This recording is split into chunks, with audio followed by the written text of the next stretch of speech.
Okay, in part 1 of the series I shared, which you can watch here, we spoke of 5 toys backed by AAP and Stanford research that are smarter than the iPad.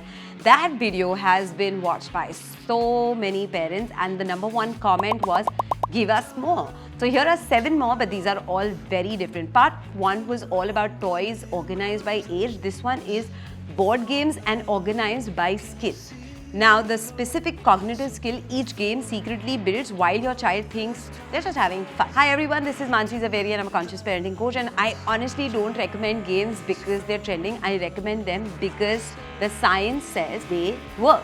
The American Academy of Pediatrics says, and I quote, play with traditional toys is associated with increased quality and quantity of language compared with electronic toys. They literally tell doctors to prescribe play for children. And today I'm giving you the prescription. 7 games, 7 hidden skills, all available in India right now. Quick filter before we start, same from part 1. Every game on the list has passed 3 tests. 1, does it challenge their brain or just does it keep them busy? Number 2, what happens when they fail at it? Because a conscious parenting coach, I believe that failure is the most important thing that our kids need to learn. It is that learning moment you want to teach your child. Number 3, do I want to play it too? Because research is very clear. The caregiver-child play produces much better outcomes than solo play.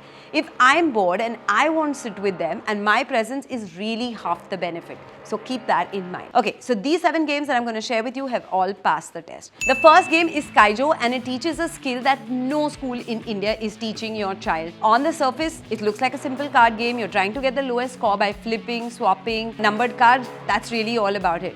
But watch what's actually really happening every single turn. Your child faces a choice: play it safe with a card they know, or take a risk with an unknown card for a potentially bigger reward. That's risk-reward decision making right there. That exact cognitive skill that determines how someone invests money, negotiates a deal, or chooses between a safe career choice and a bold one. 20 years from now, they're going to do that for themselves, right? Game number 2 is Trio, and the science behind this one is fascinating. It's a memory and observation game. Cards get revealed throughout the round, and players have to remember what they've seen and use that information strategically. Now, here's what the research actually says. Working memory, your brain's ability to hold and manipulate information in the short term, is one of the strongest predictors of academic performance in children. It's not IQ, it's literally working memory, and Trio is basically a gym for exactly that part of the brain. Game number 3 is Rhino Hero. Patience is what this game really teaches you. This is actually my personal favorite for younger kids though, and the reason might really surprise you. You're building a cardboard tower together and hanging little rhino superheroes off the sides. The obvious skill, fine motor, control, hand-eye coordination, yes, it's real and is very, very valuable. But here's the insight that took me a little bit of a while to see. This game actually teaches children that slowing down works better than rushing. This is really no shortcut. You literally cannot be aggressive and win.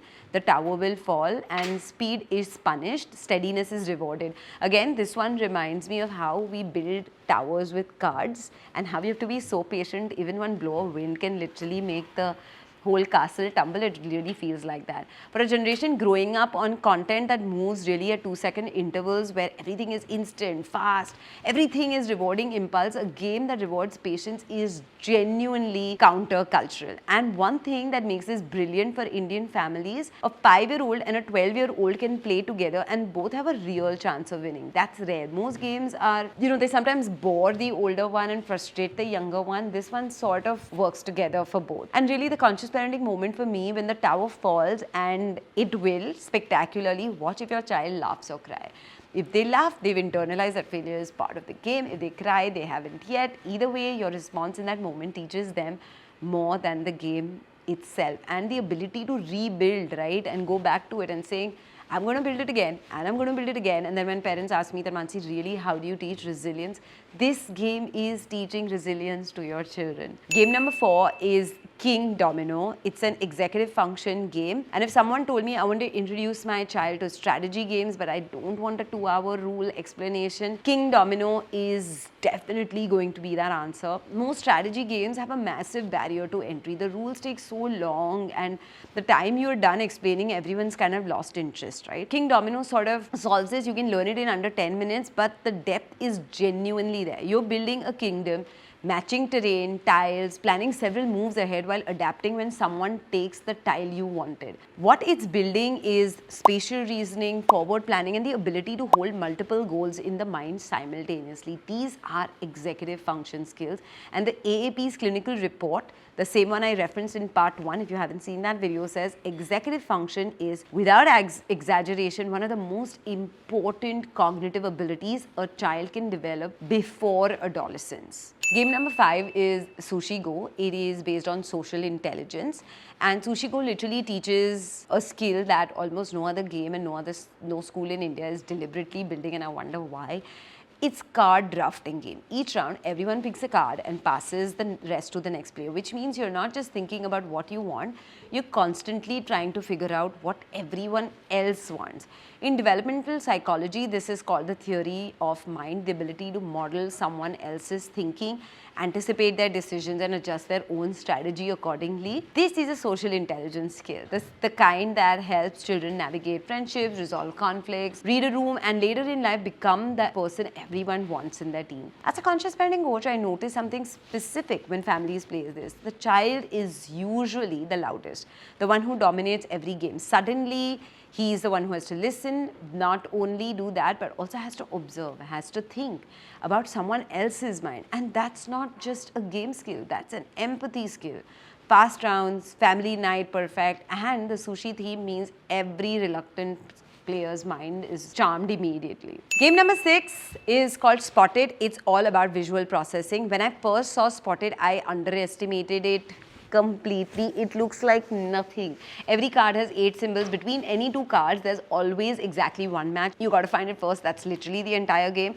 But here's what happens when children play this regularly. Their visual processing speed, the speed at which the brain can scan, identify, categorize, visualize information, gets measurably faster. This matters more than it sounds. Research links visual processing speed directly to reading fluency and math performance.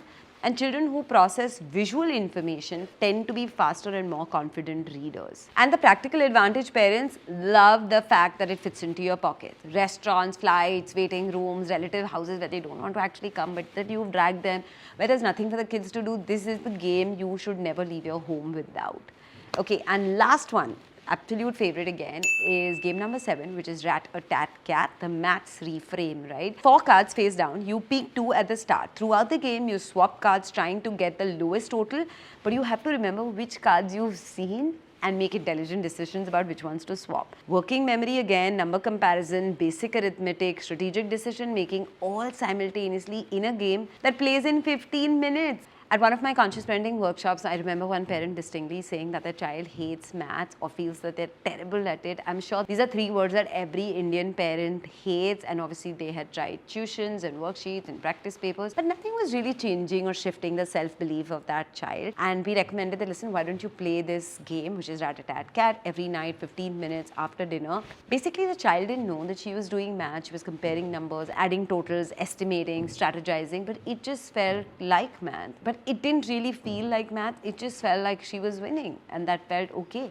And then 3 weeks back, she said, and I dropped a message in my DM saying, oh, my daughter now loves maths, and she said, Mama, I think I'm actually good at numbers. And trust me when I say this, not good at maths, good at numbers. She rephrased it for herself through play, not through pressure, not through tuitions, but just through simple card games. For every Indian parent whose child has started to fear numbers, the game is really not entertainment, it's a reframe, and it costs less than 1 month of math tuition, let me tell you that. I hope you enjoyed this video, and if you did, then all the links to buying the games are in the description box below. If you haven't seen part 1, it's right here where I covered 5 more games organized by age, backed by AAP and Stanford research. The video, like I said, is linked right here. And of course, if you have any more games that you've tried that have really worked for you, leave them in the comments below. For parenting tips, celebrity interviews, recipes, conversations with experts, DIYs, and lots more, Subscribe to Kids Talk Press now.